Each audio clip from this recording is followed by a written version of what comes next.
on avait dit 3 minutes, mais bon, nous, on va le faire. Alors, mon prénom, Cathy. Au niveau de mon parcours, donc j'ai fait un DESS marketing vente il y a très longtemps. J'ai travaillé ensuite 10 ans en tant que chef de produit dans un organisme de protection sociale, donc une institution de retraite et de prévoyance. À 35 ans, je me suis interrogée sur mon métier et j'ai décidé de faire un bilan de compétences qui m'a orientée vers l'accompagnement des transitions professionnelles. Et donc j'ai repris une année d'études, donc une licence professionnelle en développement social urbain, avec un volet insertion pro dans les quartiers prioritaires. Ensuite, j'ai travaillé 10 ans en tant que responsable régional dans une mutuelle, donc plutôt une mutuelle de la fonction publique territoriale. Et puis, donc là, j'ai managé, développé, mis en place des contrats collectifs. Et ensuite, donc je suis passée dans un cabinet de conseil en qualité de vie au travail en tant qu'ingénieur d'affaires. Donc, je travaillais sur l'amélioration des conditions de travail et la prévention des risques psychosociaux, des troubles musculo-squelettiques.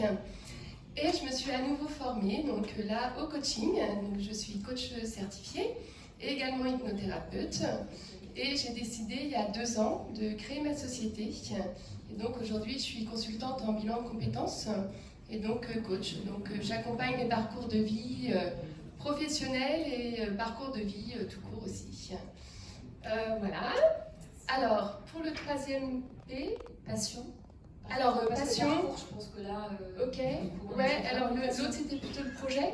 Donc, ouais, un projet quand même. Donc, un projet de mettre en place en fait un lieu de ressources pour pouvoir répondre aux besoins d'accompagnement des entreprises et de leurs collaborateurs, du coup, sur la qualité de vie au travail et la transformation du travail.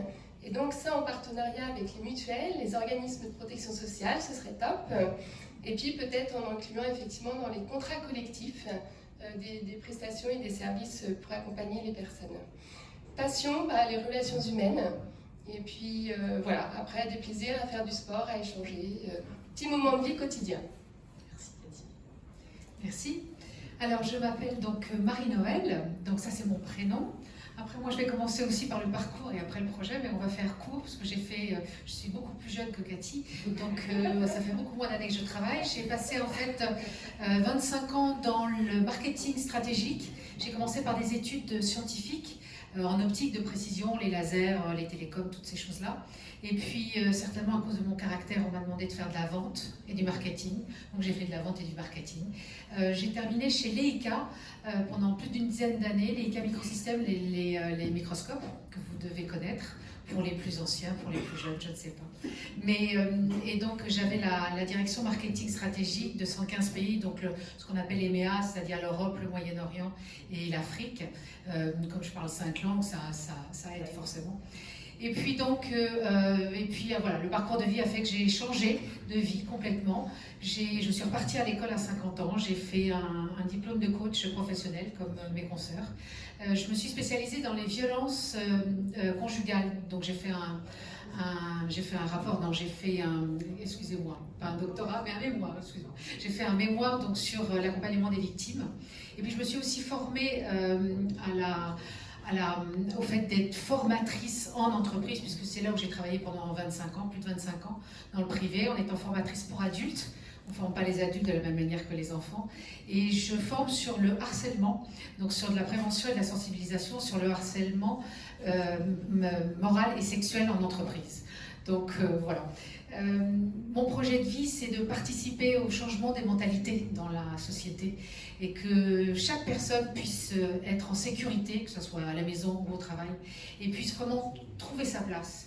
Donc, et donc effectivement, à travers cette sensibilisation et au harcèlement qui est quand même important dans notre société, parce que même en n'étant plus en présentiel, il y a eu beaucoup de burn-out. Et puis, ma passion, c'est le gospel, je chante. Donc, j'ai la voix. Merci. Alors, moi, c'est Fatima. Mon prénom, c'est Fatima. Je suis coach certifiée, spécialisée en transition de vie, surtout particulièrement dans la réintégration professionnelle après une longue absence pour maladie. Ce projet est né de mon histoire de vie, tout simplement. J'ai été touchée par la maladie Et j'ai compris combien il était difficile de renouer avec son équipe, pour l'entreprise aussi, de réintégrer un collaborateur. Cela nécessite beaucoup d'enjeux, d'adaptation, de repositionnement qui challenge toute l'organisation. Et je me suis intéressée un peu aux chiffres. Je ne sais pas si vous avez déjà eu l'occasion de regarder. C'est 1 personne sur 3 qui perd son emploi 2 ans, perd ou change 2 ans après un lourd diagnostic. Donc, de par mon parcours dans les ressources humaines, dans la réinsertion professionnelle aussi, d'environ 20 ans, j'ai décidé d'aller me former et porter ce projet. Et depuis, voilà, j'ai fait un mémoire. Mon mémoire, aujourd'hui, répond vraiment au sujet d'actualité. Hein. C'était le rôle et l'impact du coaching sur les actifs souffrant de maladies chroniques.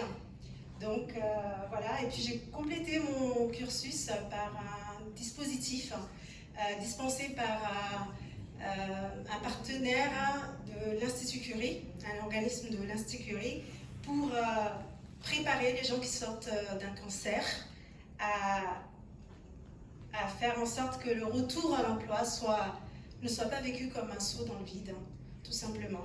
Que ça soit bel et bien positif pour l'employeur, pour la personne qui revient, pour l'organisation, pour l'équipe, tout simplement. Et puis, pour ce qui est de ma passion, projet, c'est déjà ce que je fais, hein, puisque aujourd'hui j'ai créé aussi la Maison du Second Souffle, qui est une association pour aider les personnes à sortir de l'isolement quand elles sont dans la maladie, ou quand elles sortent de la maladie, pour leur donner les mettre en mouvement. Et dans la Maison du Second Souffle, c'est trouver un lieu d'échange, d'écoute, et surtout préparer un projet porteur de sens. Et puis pour ce qui est de ma passion, j'adore les voyages. J'ai quitté mon île, j'avais 18-19 ans, et j'ai compris en posant mon pied à Paris, c'était la première fois que je quittais mon île, qu'il fallait que je change d'état d'esprit si je voulais résister, continuer cette aventure. Et depuis, je trouve que ma plus grande force, c'est cette capacité d'adaptabilité, puisqu'on change d'esprit forcément en voyageant. Voilà, merci.